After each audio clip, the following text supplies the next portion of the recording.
নিখুঁত ডিমের তেলে ভাজা। ভুবনজোড়া নাম ছিল ভূদেবের। না, তার নামের জন্য নয়, তার আজব সব শখ আর পরিকল্পনাগুলোর জন্য। একদিন সে তার বন্ধু জিষ্ণুকে বলল, শোন, আজ তোকে এমন তেলে ভাজা খাওয়াবো যা এ জীবনে কখনো খাসনি। জিষ্ণু হাসল। তেলে ভাজা তো ভালোই, কিন্তু তাতে নতুনত্ব কি? ভূদেব গম্ভীর হয়ে মাথা নাড়ল। নতুনত্ব ডিমে, জিষ্ণু।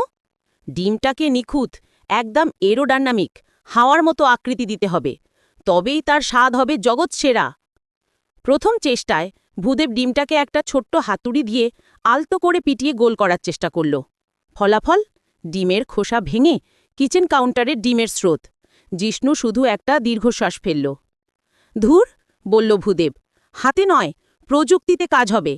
সে একটা ছোট্ট টেবিল ফ্যান চালু করে ডিমটাকে একটা রাবারের ব্যান্ড দিয়ে ফ্যানের ব্লেডের সঙ্গে শক্ত করে বাঁধল।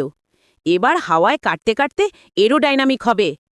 ফ্যান যেই চলতে শুরু করল, ডিমটা প্রচণ্ড বেগে চারদিকে ঘুরতে লাগল। তারপর কট, ডিমটা ফ্যান থেকে ছিটকে দেওয়ালে গিয়ে ধাক্কা খেল। ডিমের হলুদ আর সাদা অংশ পুরো দেওয়ালে আর্ট হয়ে গেল।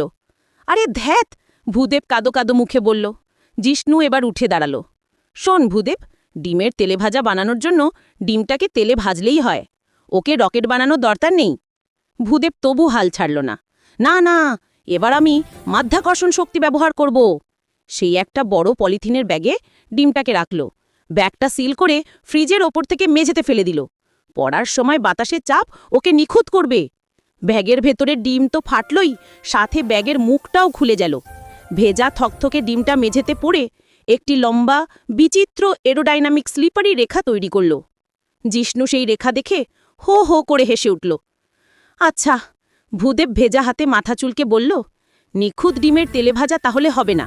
জিষ্ণু বলল, তাতে কি, ঘুগনি তো আছে, সেটাকে অন্তত রকেট বানানোর চেষ্টা করিস না।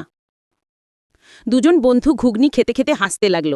তেলে ভাজা না হলেও নিখুঁত বোকা প্ল্যানের ব্যর্থতাটাও কম সুস্বাদু ছিল না। এই রকম ভিডিও পেতে আমাদের চ্যানেল সাবস্ক্রাইব করুন।